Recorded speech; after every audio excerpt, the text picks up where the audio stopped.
Let me get right now to President Trump, and whether he acts quickly to bolster a dwindling Federal Reserve Board. Come October, 4 board seats will be left empty as Vice Chair Stan Fischer announced yesterday he's leaving October 5th.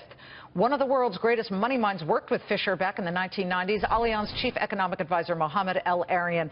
Before we get to that, could I just ask you about Gary Cohn? First of all, again, Janet Yellen is still in the job, so it's ridiculous for the White House to say, sure, Gary gets it.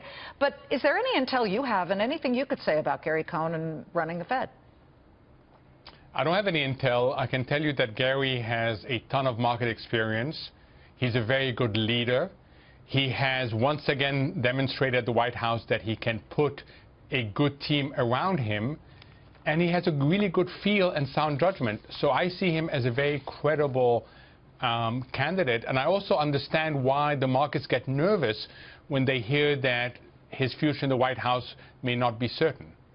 Because he is a substantive person with great knowledge in the administration? Is that what I'm hearing you say? Yes, and because he's been very involved in the design of tax reform and has been doing so in a very constructive manner with Congress. Right. And markets really want to see tax reform. I know. Lloyd Blankfein, his former CEO over at Goldman, who's still there, is nervous. He's unnerved by the fact that corporate bond yields are lower than dividends that are coming from stocks. Are you worried? So that's one of the many signals and the many inconsistencies.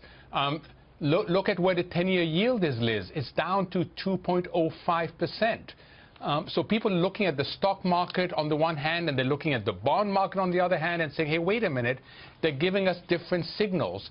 And what Lloyd Blankfein said today speaks to that. He's looking at dividend yields and at corporate bond yields and saying, be careful, they're giving us different signals.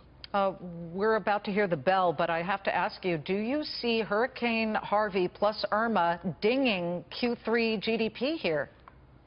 It will ding it, but it will only be temporary. In fact, ironically, we may end up with a higher GDP over a 6 to 9 month period because of all the reconstruction.